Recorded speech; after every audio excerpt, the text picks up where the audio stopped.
Bonjour à tous et bienvenue à ce troisième webinaire d'une série qui s'appelle Covoiturage et territoire Parlons Service. Je suis Thomas Vino, chargé de projet au SMT et je suis aujourd'hui accompagné de Manon qui est de l'agence Auvergne-Rhône-Alpes Énergie Environnement avec qui nous co-organisons cette série de webinaires. Bonjour Manon. Bonjour. Je suis également accompagné de deux intervenantes puisque cette série de webinaires a la particularité de faire intervenir des territoires qui ont mis en place les types de services dont nous discutons. Aujourd'hui, nous parlons des lignes de covoiturage à haut niveau de service et pour ça, nous avons Émilie Falleguel du SMAG, syndicat mixte de mobilité de l'Aire grenobloise. Bonjour Émilie. Bonjour. Ainsi que Mathilde Remuot de la Plaine de l'Ain, communauté de communes de la Plaine de l'Ain, qui va nous parler du service Covoitis. Bonjour. Alors, si vous avez déjà suivi les deux premiers webinaires, vous commencez à connaître un peu comment les choses se passent. Sinon, n'hésitez pas à les voir en replay, ils sont disponibles sur notre chaîne YouTube. Cette série de webinaires, en fait, fait suite un peu à la première série de webinaires qu'a organisé le SMT l'an dernier, qui s'appelait les Jeudis du SMT, qui parlait de l'intermodalité en gare. Cette fois-ci, nous parlons des services de covoiturage. Donc, nous allons prendre 1 heure pour parler de tout ça. Avant tout, voici une petite vidéo de Catherine Staron, donc, qui est à la fois élue au SMTML ainsi que chez Auvergne-Rhône-Alpes Énergie Environnement, qui va pouvoir présenter un petit peu le cadre de ces webinaires. Bonjour à toutes et à tous. Même si je n'ai pas pu être à vos côtés aujourd'hui, j'ai tenu à répondre positivement à la proposition de Rachel d'introduire ce webinaire à la fois en tant que membre du SMTAML et présidente d'Auvergne-Rhône-Alpes Énergie Environnement. Ce webinaire est en effet le résultat d'une première collaboration entre les deux structures et je souhaite longue vie à cette coopération.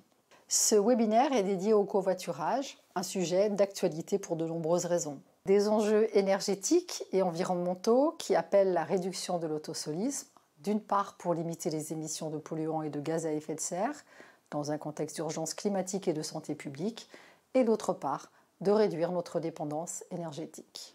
Un contexte économique et social qui réduit les moyens de se déplacer d'un nombre croissant de nos concitoyens. La question des mobilités est donc devenue une priorité pour les élus, avec une palette de solutions à proposer. Le covoiturage s'inscrit donc dans une dynamique de développement qui vient d'être confortée par l'État avec le plan national covoiturage initié par le gouvernement. Lancé en 2023, ce plan national de covoiturage, doté de 150 millions d'euros, se fixe pour objectif d'atteindre les 3 millions de trajets en covoiturage à l'horizon 2027. En région, nous avons la chance de pouvoir mobiliser des expertises pour accompagner les collectivités sur ce sujet. La série de webinaires qui commence aujourd'hui est rendue possible par l'association de deux acteurs publics complémentaires qui ont développé une expertise sur le covoiturage. L'agence Auvergne-Rhône-Alpes Énergie Environnement, acteur régional historique de la transition énergétique et climatique des territoires, développe depuis quelques années une expertise sur les mobilités grâce à plusieurs projets européens et nationaux. Je mentionnerai notamment le projet européen COGO, initié en 2018, qui a permis de faire un état des lieux des services covoiturage, d'identifier les bonnes pratiques et de favoriser leur connaissance et leur diffusion. Le SMT a lancé le 27 janvier dernier un plan d'action covoiturage 2023-2024 qui complète les actions d'aménagement de covoiturage par le sujet des services comme facteur d'accélération de la pratique.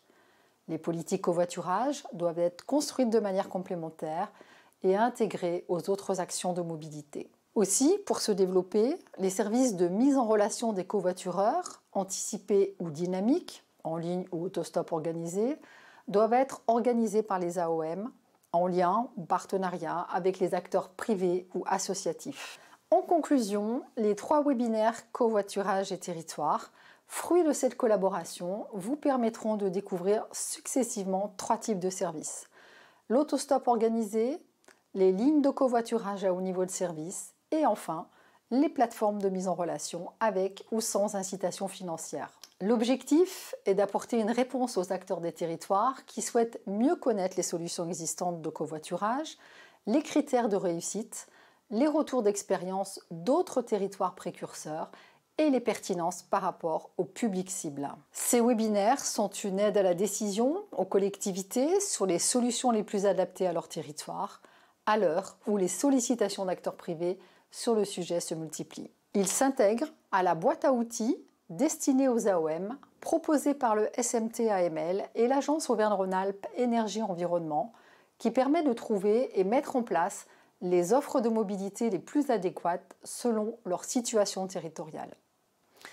Alors, excellent moment à vous, avec tous mes remerciements aux deux équipes mobilisées à cette occasion.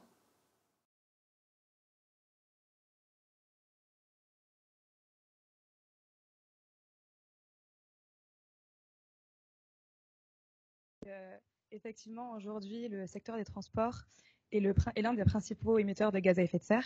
Il est donc primordial de se saisir de cette question de la mobilité.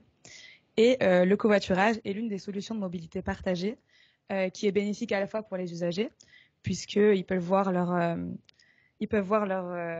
pouvoir d'achat augmenter, une meilleure qualité de l'air, un meilleur accès à la mobilité, surtout dans les zones isolées. Et pour les collectivités, c'est la résorption de la congestion, surtout pendant les heures de pointe, un gain au niveau du stationnement, une réduction de la pollution atmosphérique. Et donc aujourd'hui, ce sujet est porté par le plan national covoiturage, donc porté par l'État, à travers différents dispositifs financiers, comme du coup le bonus à destination des primo-conducteurs, les soutiens le soutien aux covoitureurs et le soutien aux collectivités à travers le fonds vert. Alors le covoiturage longue distance est une pratique qui est aujourd'hui bien ancrée, mais le covoiturage sur les plus courtes distances est une pratique qui se structure autour de différents types de services, comme les services d'auto-stop organisés, les plateformes de mise en relation anticipée, que nous avons déjà abordées lors de nos premiers webinaires, et les lignes à haut niveau de service ou lignes de covoiturage organisé, qui est aussi en structuration, dont l'écosystème est en structuration avec notamment plusieurs acteurs comme Ecov, La Rouverte ou Mobicop.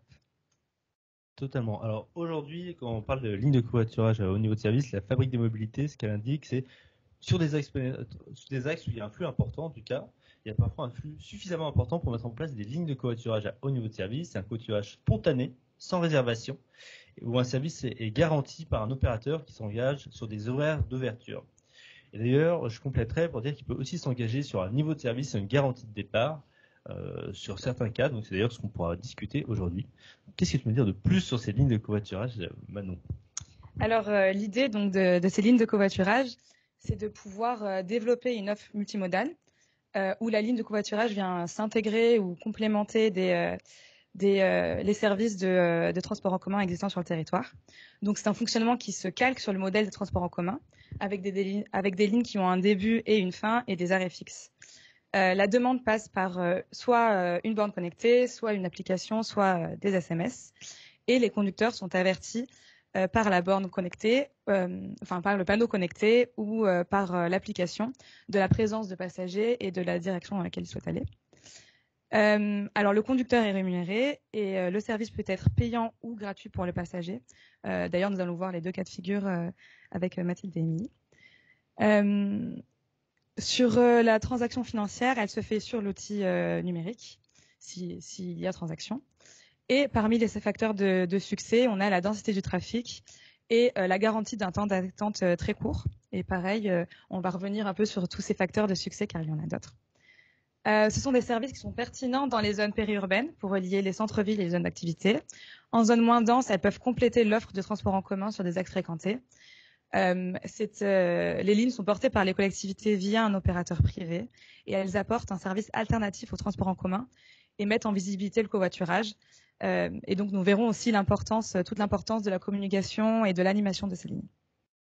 Donc, si je résume, une ligne de covoiturage au niveau de service sont des arrêts, comme une ligne de bus, où les passagers viennent se rendre.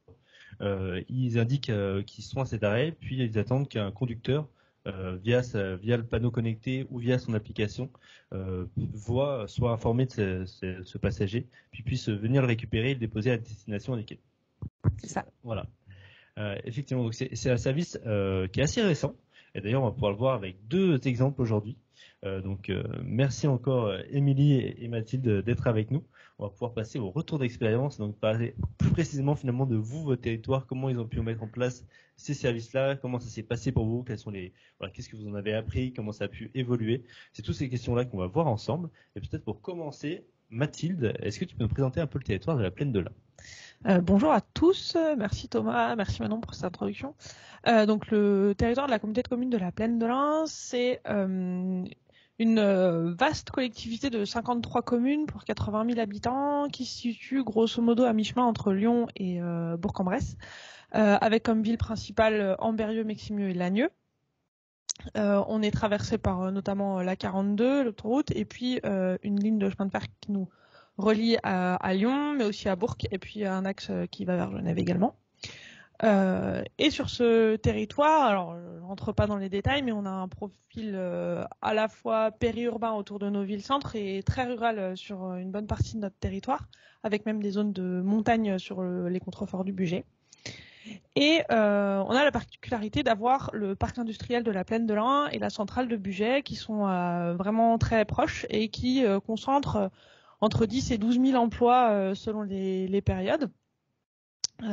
Et qui étaient jusqu'alors complètement déconnectés du tissu urbain à proximité et déconnectés des solutions de mobilité, donc avec pas de solution de transport pour le relier. Et donc du coup, c'est une des questions auxquelles on a essayé de répondre avec Covoici. Et vous, est-ce que vous avez la compétence, est-ce que vous êtes AOM Non, non, on n'est pas AOM, on agit en délégation de la région Auvergne-Rhône-Alpes sur notre territoire. Eh ben, on pourra revenir plus en détail sur le service. Et avant ça, je vais demander à Émilie de nous présenter un peu le détail, le territoire du SMAG. Oui, bonjour à tous. Le SMAG est un syndicat qui a été créé le 1er janvier 2020 par le regroupement de 3 collectivités que sont Grenoble-Alpes Métropole, le Pays Voironnais et le Grésivaudan, par transfert de leurs compétences mobilité en totalité ou de manière ou par partie. Aujourd'hui, il regroupe donc 123 communes et ça fait un bassin de vie de 640 000 habitants. À peu près. Et donc c'est sur ce territoire que vous avez décidé, il y a quelques années, de mettre en place des services de ligne de covoiturage. Aujourd'hui, vous avez aussi tout un service de transport en commun qui est géré par le SMAG AOM, c'est ça? Exactement. Donc le SMAG est l'AOM du territoire. Les collectivités ont transféré une partie de leurs compétences et la compétence covoiturage, voiture partagée d'une manière globale, elle a été transférée par l'ensemble des collectivités et donc ça nous a permis de pouvoir développer un service de covoiturage développé sous la bannière M-Covoit. Et ensuite, donc M-Covoit et la marque covoiturage avec 3 niveaux de service adaptés au territoire qui est très urbain aussi, mais qui peut être très rural, voire il y a pas mal de montagnes sur le territoire. Et donc, le service M-Covoit Ligne Plus, lui, est le service structurant de covoiturage du territoire qui a été mis en place en octobre 2020, en parallèle de la voie de covoiturage sur la partie A48, donc l'autoroute Lyon-Grenoble. Et donc, c'est la volonté du SMAG, c'est vraiment d'intégrer ce service comme un service public de covoiturage, intégré à l'univers de toutes les mobilités M. Et donc, on vient se positionner vraiment en complémentarité. Il y a une étude vraiment de proximité faite pour savoir où est-ce qu'on développe les services de covoiturage et celui-ci à proprement parler. Et donc ce service-là, il est basé sur 3 piliers principaux que sont l'aménagement dont tu parlais tout à l'heure Thomas, qui est vraiment un point très très important sur le positionnement des arrêts et sa matérialisation pour l'identifier et finalement qu'on l'identifie comme un service au même titre que les services de car ou de bus. Il y a aussi un volet très important qui est les services.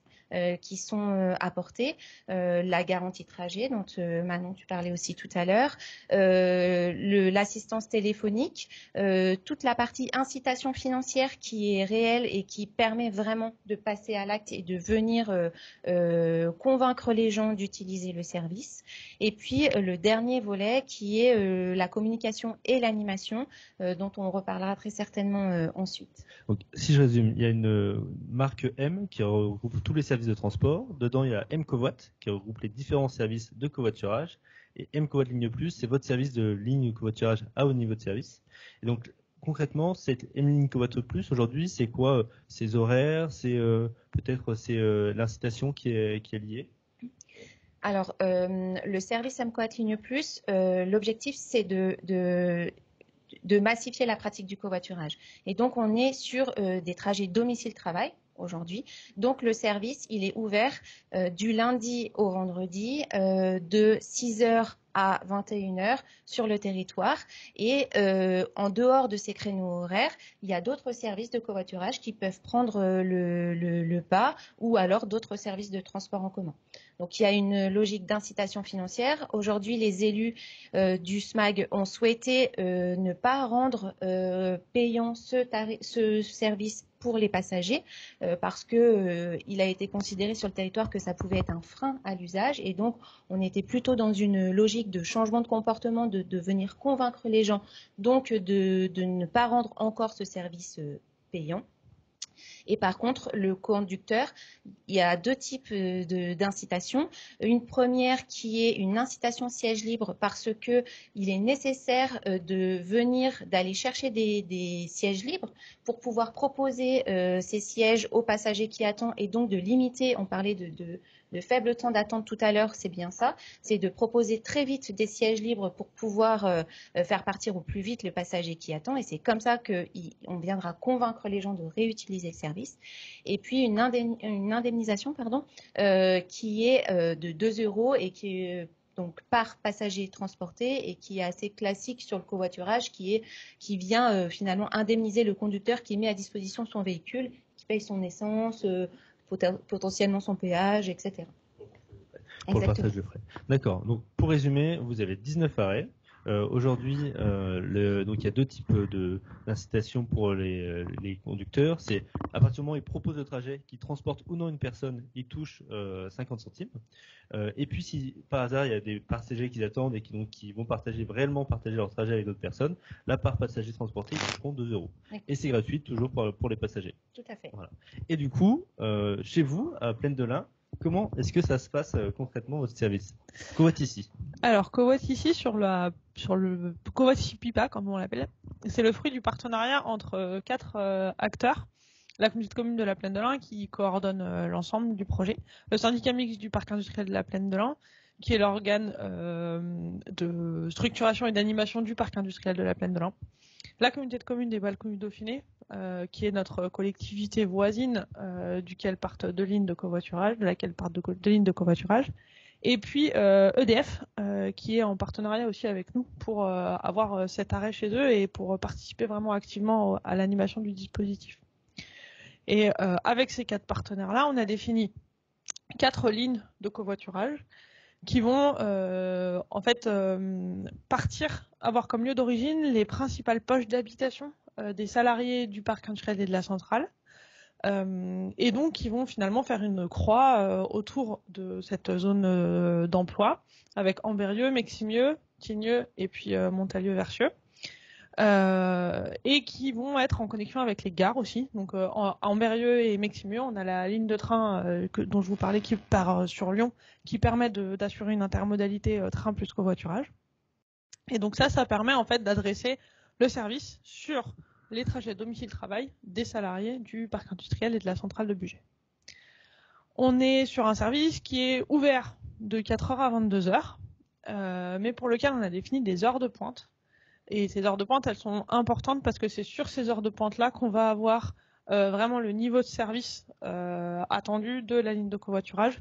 Donc c'est 6h, 9h et midi 14h pour aller vers le parc industriel et la centrale et midi 14h, 16h, 19h pour repartir.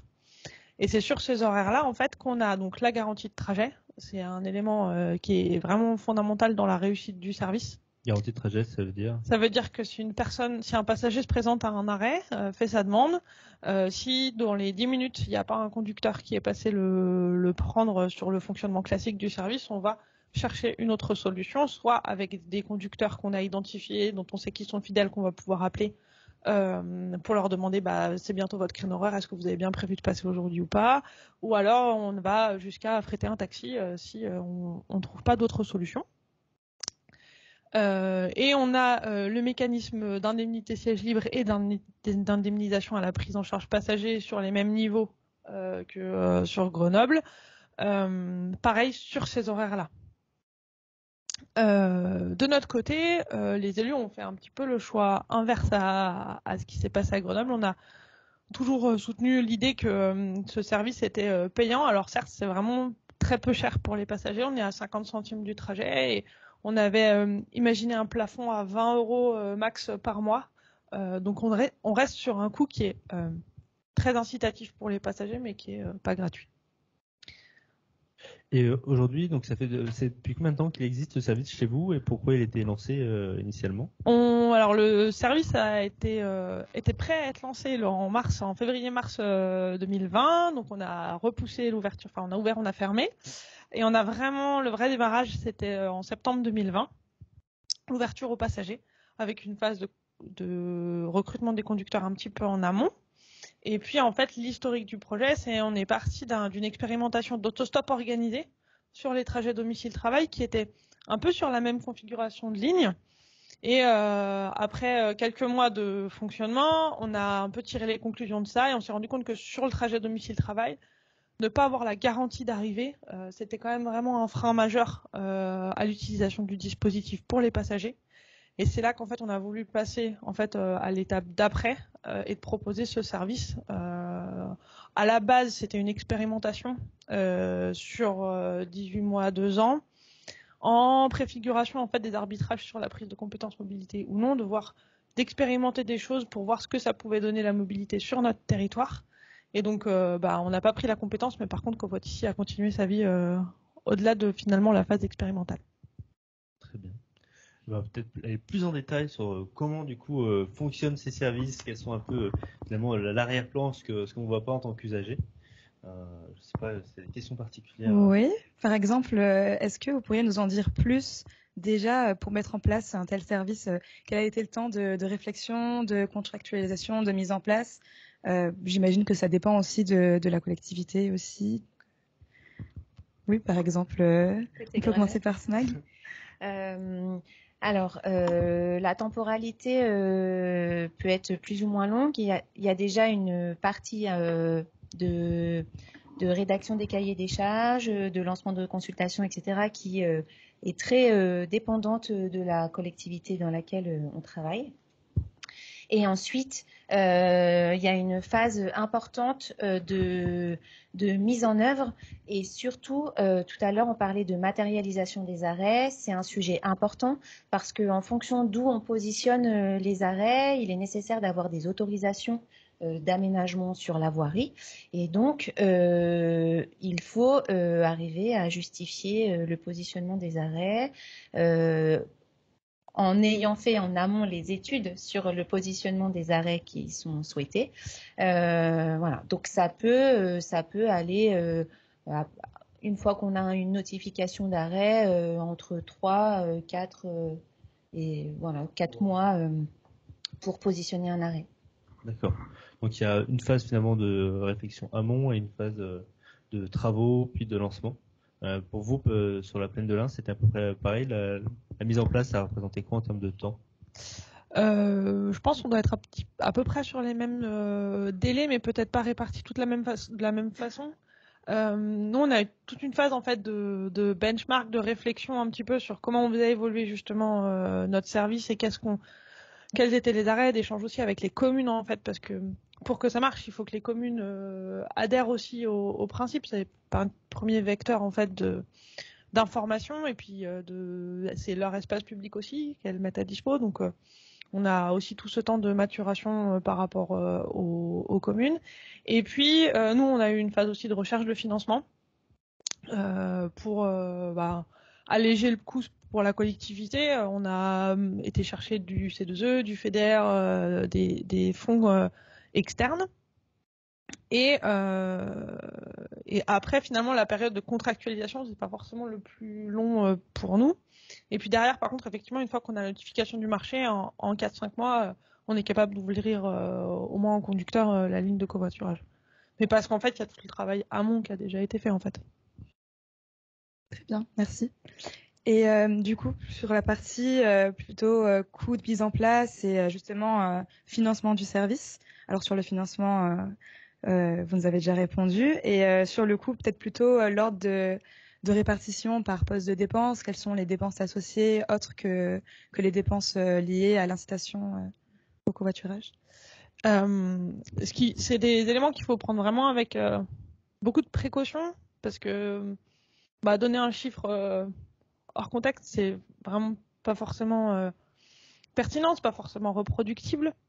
Chaque projet finalement est assez unique, notamment dans les coûts d'investissement. Mais après, quand on est dans la phase de fonctionnement, chez nous en tout cas, on est grosso modo sur 3/3 de blocs de dépenses, 1/3 qui sert vraiment à l'exploitation du service, donc à l'exploitation des panneaux, l'application, etc. 1/3 qui va permettre tout ce qui est sur la communication et l'animation du dispositif, du service, le faire connaître, aller chercher des nouveaux usagers, avoir du temps d'animation dédié. Et puis 1/3 du budget qui va servir à payer les indemnités sièges libres de prise en charge de passagers et la garantie de trajet. Et aujourd'hui, sur la phase investissement, finalement, qu'est-ce qui peut faire justement varier d'un territoire à l'autre la facture? Qu'est-ce qu'on compte dans les investissements aujourd'hui, les différents postes potentiels? Les investissements, c'est principalement le déploiement des arrêts, des aménagements aux arrêts. Il faut des panneaux à message variable ou pas, en amont, pas en amont, à l'arrêt, et puis après des aménagements pour que le passager et les conducteurs soient en sécurité en fait quand ils vont utiliser le service. Et donc ça veut dire potentiellement des abris, ça veut dire potentiellement des aménagements de voirie, alors qui peuvent paraître légers, mais ça représente quand même toujours forcément un coût, surtout quand on le multiplie par un nombre d'arrêts plus ou moins important. Et ça dépend beaucoup de l'existence sur lequel on s'appuie. Et du coup, c'est pour ça que c'est très très variable, mais il y a tous ces éléments-là, je pense, à prendre en compte. Je suppose que sur Grenoble, avec 19 arrêts, vous avez plusieurs cas différents et ça varie extrêmement d'un arrêt à l'autre en fonction des zones et même des territoires. Oui, tout à fait. Ça varie, comme le dit Mathilde, il y a une part importante d'aménagement de l'arrêt dans la mesure où il faut une encoche, une matérialisation, etc. Si vous êtes sur un lieu où il y a un espace important qui permet de très facilement faire une encoche, ou alors s'il y a nécessité de faire un mur de soutènement, d'agrandir la plateforme, etc. Il y a aussi quelque chose qui est important, c'est l'échange avec les communes, les PLU, ce qu'il en est, quelles sont les demandes, etc. Parce qu'on vient aménager des voiries, donc c'est important de se conformer à l'ensemble de la réglementation qui est propre au lieu où on déploie l'arrêt. Très bien, merci. Est-ce que vous avez rencontré des contraintes au lancement de ces lignes?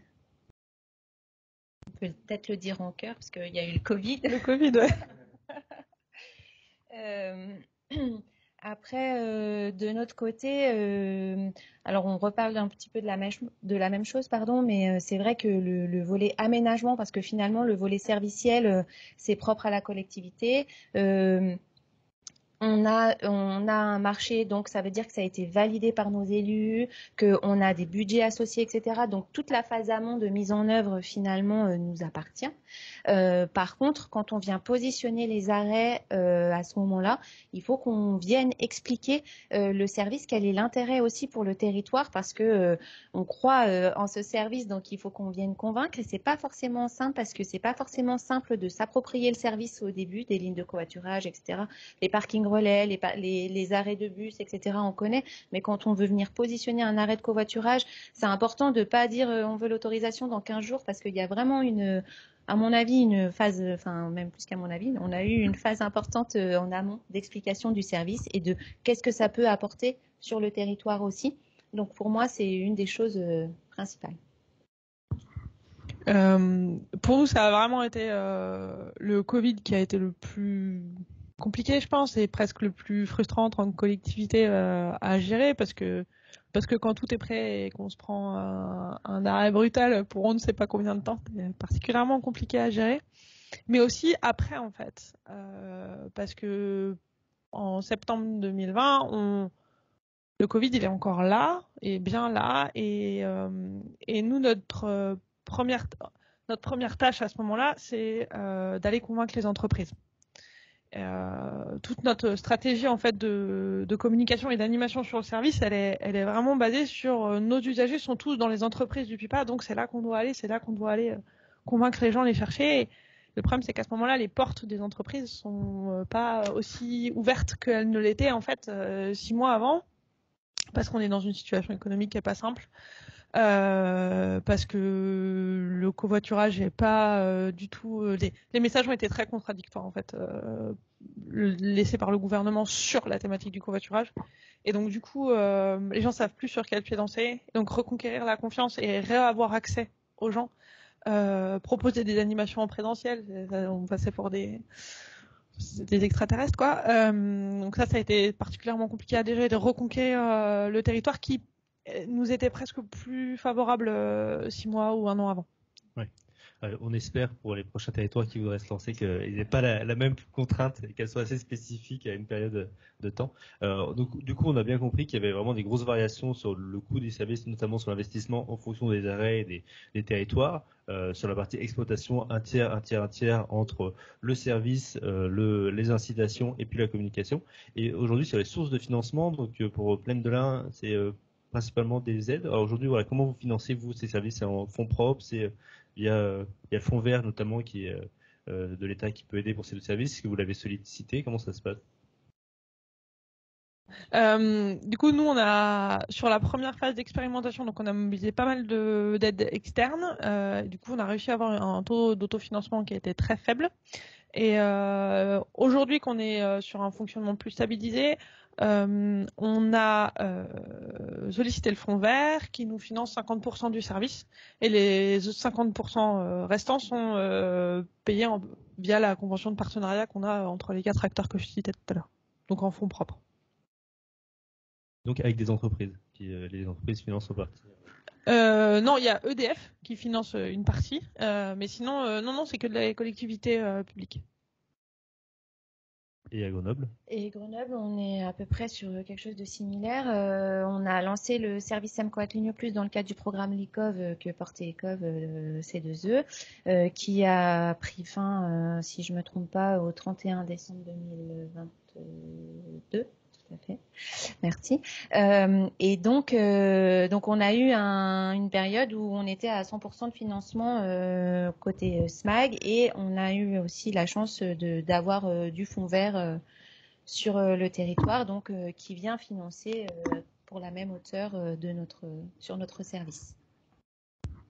Et donc, qu'est-ce qui fait vraiment que ce service va fonctionner? On a un peu parlé du placement des arrêts, du flux, de la communication qui est très importante. Est-ce que vous pensez à d'autres facteurs et aussi, j'imagine que c'est quelque chose qui marche pas directement et qui prend du temps à entrer vraiment dans les mœurs, à être vu comme un service de même mobilité comme transport en commun. Tout à fait. Sur ce service, on est vraiment dans un processus de changement de comportement. Le covoiturage, les gens, ils commencent à le connaître grâce au covoiturage longue distance, mais c'est vrai que l'intégrer dans une solution pour du domicile-travail, c'est difficile. Et en plus, quand on leur dit non mais venez au bord de la route, ici, vous inquiétez pas, vous allez être pris. Il y a un vrai exercice pédagogique à faire pour que les gens ils comprennent le service, qu'ils n'aient pas trop peur parce que c'est un vrai frein, la crainte. la crainte d'une manière globale sur le covoiturage, de savoir avec qui on va covoiturer, mais encore plus quand on leur dit qu'on ne sait pas avec qui ils vont covoiturer. Après, voilà, il y a le dispositif d'application, etc. Mais n'empêche qu'on ne peut pas leur dire c'est telle et telle personne. Donc sur le territoire du SMAG, il y a eu un vrai choix d'investir sur ce domaine-là. Et donc on a dans le cadre de notre marché un animateur dédié qui est à 100% sur le territoire et qui a vocation d'aller expliquer petit à petit le service, de le faire comprendre, d'aller voir les entreprises, d'aller tisser un lien avec une communauté d'usagers qui sera en capacité, elle, ensuite, de pouvoir en parler parce qu'ils seront convaincus du service, etc. Et donc, tout ce travail de longue haleine, parce que, comme tu le disais, c'est vraiment important, ce service, de lui laisser le temps, au même titre qu'on a laissé le temps à d'autres services précédemment, le temps de convaincre, d'être compris, etc., et de venir s'intégrer pleinement dans cet univers des mobilités. Alors, je partage complètement ce que dit Émilie. Je rajouterais un élément qui est plus en amont dans la conception du service. Il y a un enjeu qui n'est pas forcément évident à trouver, un équilibre dans le positionnement des arrêts entre ne pas être vraiment sur un flux de conducteurs important et être accessible pour le passager. Et ça, c'est vraiment quelque chose qui est, je pense, un équilibre qui est très sensible à trouver entre ne pas faire un détour au conducteur, sinon on aura une offre qui ne sera pas suffisamment solide, et être accessible, être au plus près des habitations, parce que du coup la première contrainte ferait spontanément se mettre en sortie de ville ou en tout cas en bordure de grands axes. Et pour autant, c'est pas là où on va être accessible pour les passagers, parce qu'idéalement il faudrait être plutôt vraiment en proximité dans les bourgs, dans les villes, où les gens pourraient venir à pied. Et puis donc du coup, ces deux paramètres-là sont parfois très difficiles à conjuguer. Justement, on parle des usagers un petit peu. Aujourd'hui, en termes de nombre de trajets, qu'est-ce que ça représente et par rapport à aussi une année, parce que c'est pas quelque chose qui arrive du jour au lendemain. Donc voilà, quel est aujourd'hui le nombre de trajets et quelle a été l'évolution depuis le lancement que vous avez pu observer? On a une évolution qui est vraiment par palier. Ça, il faut en avoir conscience. C'est pas une courbe continue de croissance. On va avoir est souvent lié à des paramètres externes qu'on maîtrise pas, comme le prix de l'essence, comme les mesures gouvernementales, les incitations, la mise en lumière sur des médias grand public aussi, qui vont permettre à chaque fois de faire des gaps. Et nous, du coup, donc depuis septembre 2020, aujourd'hui, on en est à 330 trajets par semaine en moyenne. Donc, j'ai fait une moyenne sur les 3 derniers mois. 330 trajets passagers par semaine. Ce qui est plutôt une belle réussite quand on compare en fait au potentiel. Faut le ramener au potentiel. On part pas non plus d'une grande métropole et on est plutôt content d'avoir déjà cet usage-là. Et on est surtout sur un temps d'attente à 1 minute à peu près en moyenne et un taux de déclenchement de la garantie qui est inférieur à 5%. D'accord. Donc, moins de 5% du temps, les personnes ne trouvent pas en gros de solution dans les 10 minutes. Et côté Grenoble, vous, en termes de nombre d'usagers, l'évolution que vous avez pu observer depuis le lancement? Alors, côté Grenoble, alors nous, en effet, je suis assez d'accord sur les paliers et à mon avis, essentiellement dû au fait que, comme je disais tout à l'heure, il y a une période de maturation où il faut que les gens, ils connaissent le service, ensuite que ça infuse, de se dire, ben oui, je peux le faire, etc., qu'on ait fait des animations, etc. Et donc, on le voit, alors on ne parle pas de 2020, 2021, je crois qu'on avait, je ne sais pas, moins de 1000 trajets, c'est certain. Par mois? Non, sur l'année. Sur l'année. Et là, aujourd'hui, on est à plus de 20 000 trajets sur l'année 2023 depuis le 1er janvier. Donc, pour le coup, au regard du territoire, la marche, elle est encore juste immense. Mais ce qui est intéressant et ce que nous, on suit de près, c'est que les gens qui ont tenté qui ont testé le service, déjà, ils reviennent. Ils sont convaincus, ils en parlent et c'est comme ça qu'on arrive à avoir un peu ce cercle vertueux. Et ce qu'on regarde aussi beaucoup, c'est d'être certain, parce que tout à l'heure je parlais de complémentarité et il y a une chose sur laquelle on est extrêmement vigilant, c'est qu'on veut que les usagers de ce service de covoiturage soient des autosolistes ou en tout cas des gens qui avaient du mal à passer le cap du transport en commun ou autre et de surtout pas venir capter des usagers qui pouvaient être déçus de tel ou tel mode. Donc on suit de très près et pour le coup, alors après il y a toujours ces reports, etc. Mais on communique beaucoup dessus et on vient vraiment se positionner dans la complémentarité.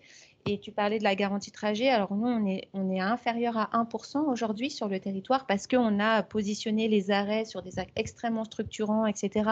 Donc on a ce volume de conducteurs qui permet d'avoir ce taux-là.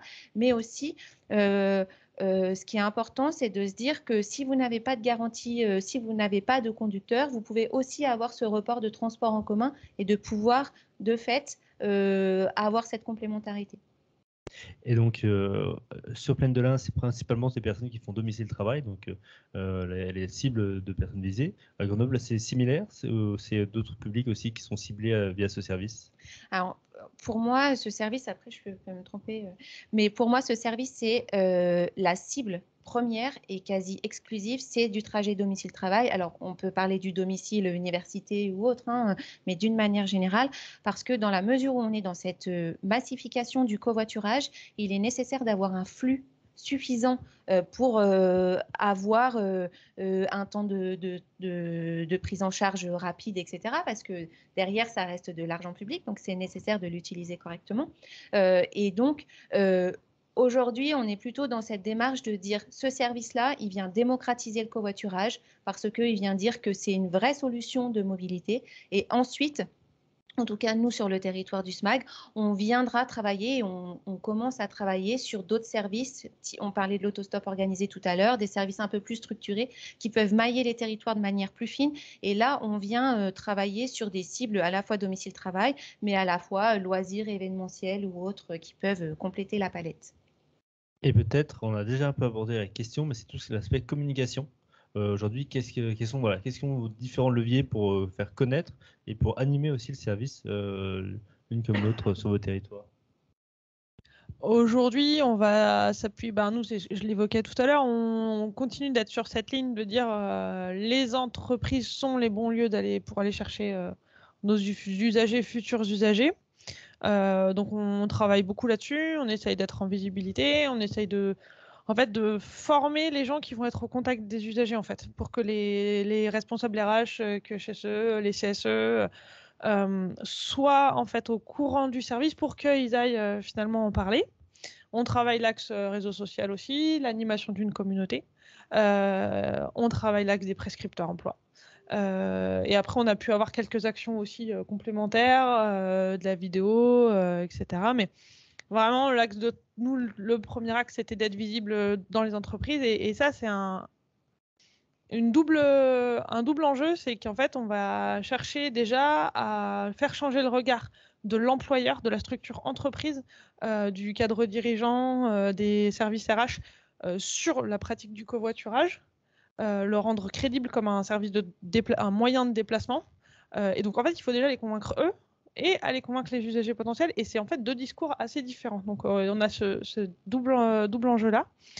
Et après, pour faire tout ça, on a, Émilie l'évoquait déjà tout à l'heure, on a une animatrice qui est dédiée au service, au territoire. Et ça fait vraiment, ça fait toute la différence, notamment pour la collectivité, parce que sans ça, ça peut pas fonctionner en fait. Sans avoir quelqu'un qui est vraiment à dispo là-dessus, ça nécessite d'être vraiment très présent en continu, parce que les gens changent, les gens sont pas forcément réceptifs au moment où on amène l'information, etc. Donc l'humain est important aussi. Ouais, complètement. Ouais. Et d'ailleurs, même à Grenoble, vous avez tenté d'autres choses. Je sais que vous avez fait des spots de publicité spécifiques sur la ligne. Oui, tout à fait. Alors, nous, en termes de support, on est quasiment similaires. Et par contre, ce qu'on a tenté de faire, c'est de se dire que certes, c'est un service public de covoiturage, donc il y a toute une communication institutionnelle, mais l'objectif, c'est de faire sortir un peu ces services, de prendre un peu le contre-pied d'une communication très classique. Et donc, on a travaillé avec un humoriste local qui a fait des vidéos pour accentuer à la fois sur les freins dont on parlait finalement, de pouvoir de manière très humoristique pouvoir parler et puis un peu désacraliser tout ce qu'on peut se dire autour du covoiturage. Et donc ça a plutôt bien marché, donc on est en train de voir pour le futur. D'ailleurs, on peut les retrouver, je crois, sur YouTube. Donc, pour ceux qui sont intéressés, n'hésitez pas à aller voir. C'est effectivement très drôle. Alors, je vois l'heure qui avance. N'hésitez pas à poser vos questions dans le chat, puisqu'on va bientôt passer à la phase de questions-réponses, vos questions. Donc, voilà, n'hésitez pas, on les prendra en compte. Et je pense qu'on a encore plein d'autres questions, Manon, peut-être. Oui, tout à fait. Une petite question, on en a déjà un petit peu parlé, mais sur la complémentarité avec l'offre mobilité qui est sur le territoire, comment est-ce que vous l'avez prise en compte? Est-ce que ça vient forcément en complément ou est-ce que sur certaines lignes, c'est la seule solution de mobilité? Voilà. Alors, côté SMAG, c'est un des enjeux de base qui est posé, la complémentarité. Après, quand on regarde il y a deux typologies. Il y a des lignes de covoiturage qui peuvent être très parallèles à des lignes de transport en commun et sur lesquelles on se dit, ah, mais en fait, c'est de la concurrence. Sauf que c'est des lignes qui peuvent être soit surchargées, soit oui, la plupart du temps surchargé. Donc, on vient vraiment se positionner finalement en complémentarité, de se dire, ben, si mon car ou mon bus, il n'arrive pas, je peux quand même lancer mon trajet, puis le premier qui arrive, je le prends. Et finalement, ça permet d'avoir un parcours très fluide. Donc ça, c'est la première chose.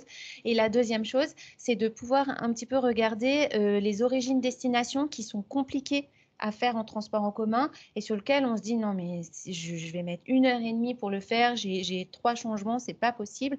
Et donc de venir vraiment travailler sur ça, de dire bah, le covoiturage pour le coup ça peut être une solution parce que on a identifié des flux de conducteurs qui font ce trajet-là et donc on peut venir proposer cette offre alternative de covoiturage qui permet pour le coup de vraiment être concurrente à l'autosolisme. Des plaines de l'Ain. Et nous, bah, on est plutôt parti de rien et on a installé une offre de transport qu'on essaye de rendre crédible. En tout cas, aujourd'hui, ce qu'on aimerait, c'est ne plus entendre que c'est pas possible de venir sur le Pipa quand on n'a pas de voiture.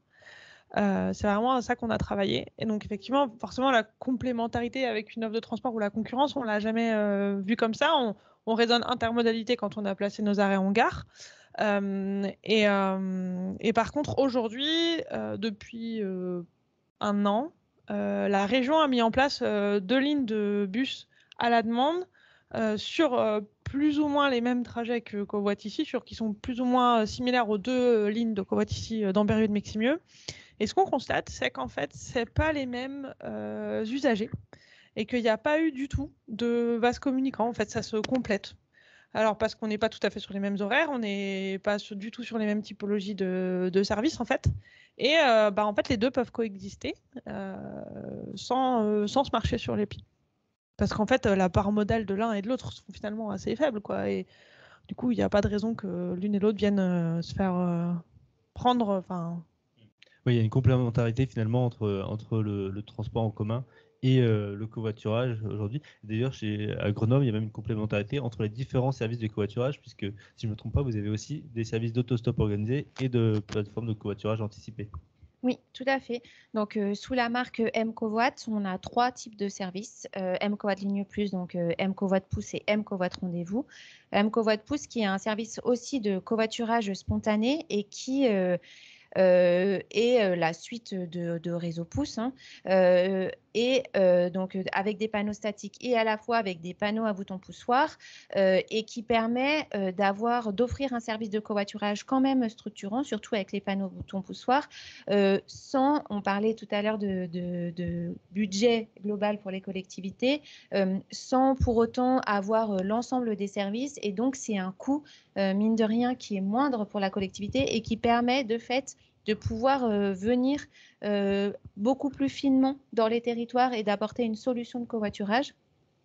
Et après, le service M-Covoit Rendez-vous, c'est un service de covoiturage organisé qu'on ne souhaite déployer aujourd'hui qu'à l'échelle des zones d'activité, parce qu'on considère qu'avec tout cet univers mobilité, avec les lignes de covoiturage structurantes, avec le maillage bus, car, vélo, etc., on vient apporter un service qui potentiellement peut être manquant sur un périmètre donné et qui, à ce jour, ne trouve pas forcément de réponse de mobilité, donc de manière très restreinte. Une complémentarité totale donc, entre les différents types de services, qu'ils soient de covoiturage ou OTC. Je pense qu'on va pouvoir passer aux questions.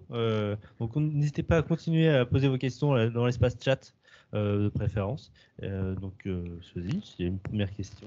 Peut-être l'intermodalité, notamment vélo covoiturage, Plaine de l'Ain. Alors malheureusement non, on a arrêté le service de vélo qu'on avait mis en place au PIPA. Donc au départ, la question du premier et du dernier kilomètre pour les passagers, elle se pose. C'est un vrai sujet. C'est lié à ce que je disais avant sur comment le passager en fait accède à l'arrêt. Et sur le PIPA, on est sur une zone, un parc industriel qui est extrêmement grand. Alors on a mis 2 arrêts. Mais la distance à parcourir peut rester importante une fois qu'on est sur le parc. Et donc du coup, on avait mis une station de vélo en libre service à chaque arrêt. Et en fait, on s'est très vite rendu compte que ça ne trouvait pas d'usage vraiment. Donc on imaginait bien que ça aurait un effet assez indirect de rassurer les gens. Et on a observé qu'en fait, plus de 95% des gens se faisaient déposer au pied de leur entreprise. En fait, le conducteur fait le petit détour qui va bien pour pas déposer à l'arrêt. La question reste entière de comment en fait, les gens vont faire pour revenir à l'arrêt le soir. Et ça fait partie des freins aujourd'hui qu'on a à la pratique. C'est la question du maillage des arrêts sur le parc industriel. Et à nouveau, c'est un jeu d'équilibre entre ne pas en avoir trop pour pas trop diluer et pour avoir quand même un matching suffisant, mais diminuer du coup les distances à gérer en premier et dernier kilomètre. Donc on a aussi à la place, on a proposé en fait des subventions, l'accès à nos subventions d'achat aux trottinettes électriques, parce qu'on s'est dit que c'était une solution où l'usager peut emmener sa trottinette avec lui, la mettre dans le coffre du conducteur, et puis finalement ça peut gérer son premier et son dernier kilomètre par exemple. Donc on leur a ouvert des subventions pour ça. Mais finalement, on n'a pas tellement de demandes en fait. C'est pas beaucoup de retours d'usagers là-dessus, quoi.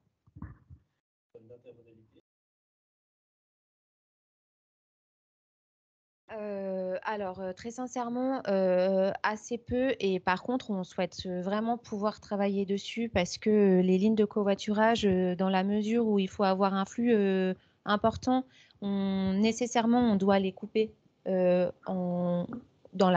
très vite au niveau de l'agglomération grenobloise. Donc, si on veut augmenter l'assiette d'usagers potentiels, il est nécessaire qu'on travaille sur cette intermodalité, surtout à destination. Par contre, en amont, la plupart de nos lignes, je dis la plupart, mais pratiquement toutes, elles sont situées sur un parking relais. Parce que on s'est rendu compte, d'ailleurs, on est en train de faire évoluer le réseau là sur 2024, on s'est rendu compte que pour le coup, de notre côté, les arrêts de covoiturage, de lignes de covoiturage au sein même des communes ne fonctionnaient pas, parce que c'était trop cloisonné. On n'arrivait pas à atteindre cette massification, alors qu'en positionnant un arrêt sur un parking relais, on a forcément une zone de chalandise bien plus importante qui vient capter. Les gens, ils peuvent se stationner, parce que quand même dans les zones périurbaines, les gens, ils ont besoin de venir en voiture se stationner. On met aussi sur ces parkings relais des stationnements vélos sécurisés, etc. On travaille pour qu'il y ait vraiment cette intermodalité. On n'est pas que cette vision voiture, mais on se rend compte que voilà, on y vient petit à petit. Peut-être des questions sur l'accès aux données et si vous connaissez par exemple les destinations précises des usagers de vos lignes et si ça rejoint un peu ce que vous venez de dire sur le parking relais, s'ils font des changements en passant par un pôle multimodal, en passant du covoiturage par exemple vers le transport en commun. Alors, les données, oui, on a tout. C'est l'avantage de passer par des applications. C'est que l'usager, le conducteur, le passager, quand il utilise ce service, il doit définir son origine et sa destination. Donc, la donnée sur la ligne, on l'a. Par contre, son trajet en amont ou en aval, c'est des informations qu'on n'a pas parce que il y a la protection des données. Donc ça, c'est la première chose. Et après, donc, comme je disais, clairement, il faut qu'on travaille sur cette intermodalité pour faire connaître. Mais je dirais que c'est la marche suivante. On essaye, voilà, on va vers cette intermodalité parce que, encore une fois, quand on aura réussi à positionner ces lignes de covoiturage dans l'univers mobilité et de se dire qu'au même titre que je viens en train, que je viens en car, que je viens en bus, je peux prendre ensuite un tram ou un autre, et ben on aura déjà gagné parce que on aura réussi à positionner ce service de covoiturage. 3 minutes, on va essayer de vous prendre une question ou deux avec des réponses assez courtes, notamment alors, sur la question des horaires. Ce qu'on s'était en début, c'est qu'aujourd'hui c'est ouvert en semaine, c'est ça, le lundi au vendredi, des deux côtés, et avec des horaires d'heure de pointe sur lesquels sont mis en place l'incitation. Par contre, une autre question, c'est sur aujourd'hui, peut-être plutôt pour Grenoble, l'interaction entre vos lignes plus légères, donc plutôt organisées, les lignes à haut niveau de service. Est-ce que vous les voyez comme du rabattement? Est-ce que vous les voyez comme voilà? Oui, clairement, c'est en tout cas vers là où on veut aller. Le service de ligne de covoiturage, c'est notre réseau structurant de ligne de covoiturage, au même titre qu'il y a un réseau structurant de transport en commun. Et ensuite, là, on travaille pour d'aller dans les communes avec des panneaux à boutons poussoirs qui viendront rabattre, alors soit sur des lignes de covoiturage, soit sur des gares, soit etc. Mais en tout cas, sur des modes plus structurants qui permettent ensuite de rejoindre l'agglomération et d'avoir tout un cheminement en covoiturage.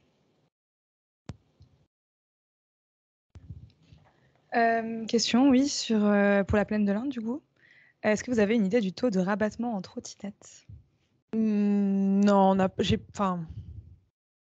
j'ai pas vraiment d'infos fiables là-dessus. Je pense que c'est assez anecdotique, mais j'ai pas vraiment de chiffres, non. Ce qu'on sent quand même, c'est qu'aujourd'hui, la plupart de nos usagers sont en proximité assez immédiate avec l'arrêt. Donc, soit ils viennent en train. On a des gens qui font train plus ligne de covoit. Soit ils sont en proximité assez immédiate avec l'arrêt quand même, les passagers. Après, les conducteurs peuvent venir de bien plus loin, mais les passagers, c'est... Et du coup, je pense qu'on est quand même plutôt sur du vélo, du à pied, enfin voilà. Écoutez, je crois qu'on va vite passer à la conclusion. Je vais essayer de faire en une minute globalement, moi, ce que j'ai retenu de nos échanges, c'est que le service de ligne de covoiturage au niveau de service, c'est quelque chose qui reste assez récent, sur lequel ça nécessite du temps pour monter en puissance, mais ça monte en puissance, c'est le cas aujourd'hui. Et aujourd'hui, si on veut assurer la réussite, il y a des choses importantes, notamment l'emplacement des arrêts. On a pu passer un long moment, bien les positionner, s'assurer qu'il faut un équipement qui soit à la fois sur le flux et accessible par l'ensemble des passagers. Et puis, il y a toute la partie communication qui est extrêmement importante. Bien choisir sa cible, si on décide des zones d'activité, aller parler aux entreprises, aux personnes qui gèrent les ressources humaines, et puis trouver des moyens de toucher les usagers pour qu'ils puissent comprendre finalement ce nouveau service qu'on n'a pas l'habitude. On sait tous ce que c'est un bus, une ligne de covoiturage. Quand on en parle à nos proches, il faut un peu plus de temps pour comprendre. Donc il y a toute cette pédagogie à faire autour de ce nouveau service pour qu'il fonctionne. Et puis voilà, c'est un service récent et qui aujourd'hui permet d'avoir des temps d'attente très courts et un nouveau mode de covoiturage qui correspond peut-être à de nouveaux publics. C'est-à-dire on n'a pas toute la planification amont qui est nécessaire et puis on peut être plus flexible justement pour des personnes qui ont des horaires moins fixes. Donc c'est un service qui correspond pour d'autres et qui est justement complémentaire aux autres, comme on l'a vu, notamment à Grenoble.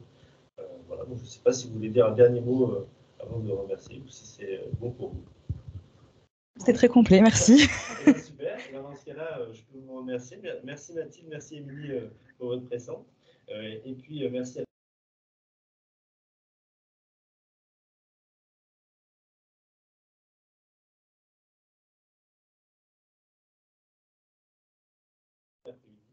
peut-être, donc c'est le dernier webinaire sur les services.